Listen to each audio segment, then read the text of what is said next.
আলাইকুম। সকলের সুস্বাস্থ্য কামনায় শুরু করছি আমার আজকের আরও একটি নতুন ব্লগ।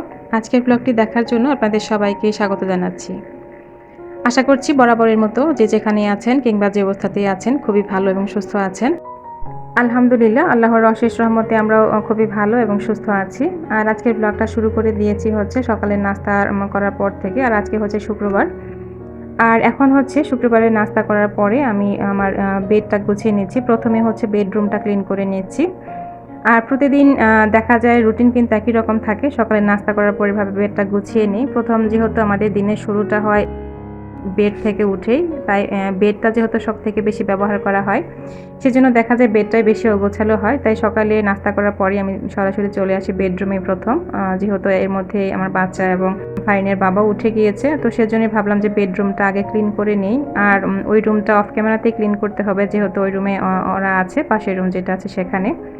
তো প্রতিদিন আমি যেটা করি যাতে করে ডিপ ক্লিনিং এর ঝামেলাটা একটু কম থাকে, সেজন্য আমি প্রতিদিনই হালকা করে যে উপর থেকে ঘরের যে ফার্নিচারগুলো আছে, যখন আমি বেডটা পরিষ্কার করি বা বেডটা গোছাই, তখনই আমি চেষ্টা করি যাতে করে একটুখানি এগুলো ধুলোটা ঝেড়ে মুছে নেওয়া যায়। তাহলে দেখা যায় অনেক বেশি ধুলোর প্রলেপ পড়ে না এবং অল্প সময়েই অল্প পরিশ্রমে কিন্তু বেডরুম বলি বা যে কোনো রুমই বলি না কেন একদমই নিট অ্যান্ড ক্লিন থাকে।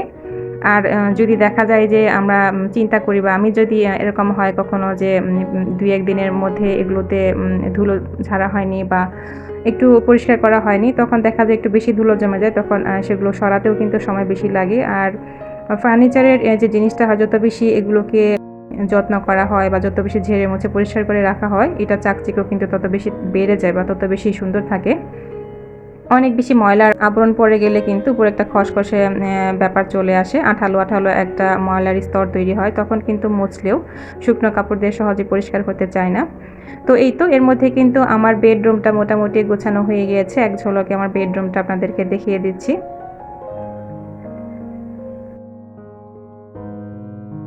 আর সেই সঙ্গে আপনাদের সেই ছোট্ট রিকোয়েস্টটি আরেকবার করে নিচ্ছি। এখন পর্যন্ত যারা আমার ভিডিওটি দেখছেন, আজকের ভিডিওটি যদি আপনাদের কাছে ভালো লেগে যায়, তাহলে প্লিজ অবশ্যই ভিডিওতে একটি লাইক দিতে ভুলবেন না।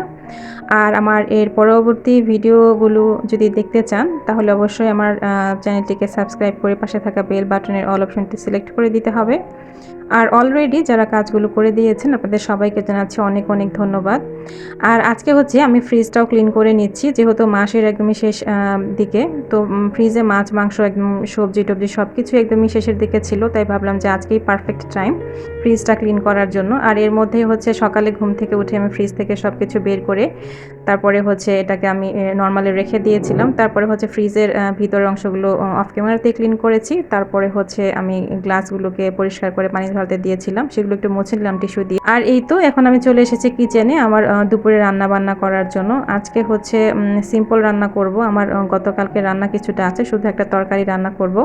আর এই মরিচগুলো কালকে ফাইনের বাবা নিয়ে এসেছিল, সেগুলোকে আর মরিচের ডাঁটা ছাড়িয়ে রাখা হয়নি। তো কিছুদিন যাতে একটু ভালো থাকে, সেজন্য আমি ডাঁটা ছাড়িয়ে উপরের যে ভেজা অংশগুলো ছিল সেগুলো টিস্যু দিয়ে মুছে উপরের পানির অংশটা মুছে নিয়ে তারপরে এভাবে প্লাস্টিকের একটা বক্সের মধ্যে সংরক্ষণ করে দিচ্ছি।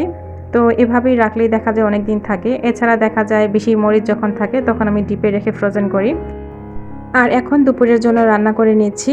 আর আজকে রান্না একদমই সিম্পল, শুধু একটা তরকারি রান্না করে নেব। আর গতকালকে আমি কিছু রান্না একটু বেশি করে করেছিলাম। আর এমনি যেহেতু শুক্রবারে একটু বেশি রান্না বান্না করা হয়, কিন্তু আমি যেহেতু জানতাম যে আজকে আমি ফ্রিজ পরিষ্কার করব, তাই কালকে একটু বেশি রান্না করেছিলাম। তো তাই ভাবলাম যে এখন শুধু একটা তরকারি রান্না করে নিই। আর এই তো তরকারিটার মধ্যে বসিয়েও দিয়েছি। আর যখন আমি ফ্রিজ পরিষ্কার করি বা কোনো ভারী কাজ করি, অন্য দিনের রুটিনের সাথে যাতে একটু ব্যালেন্স থাকে, যাতে কাজের প্রেশারটা একটু বেশি মনে না হয়, সেদিন দেখা যায় আমি আগের দিনই কিছু রান্না করে রাখি, যাতে করে পরের দিন রান্নার প্রেশারটা একটু কম থাকে। তো সেজন্যই কালকে কিছুটা রান্না করে রেখেছিলাম।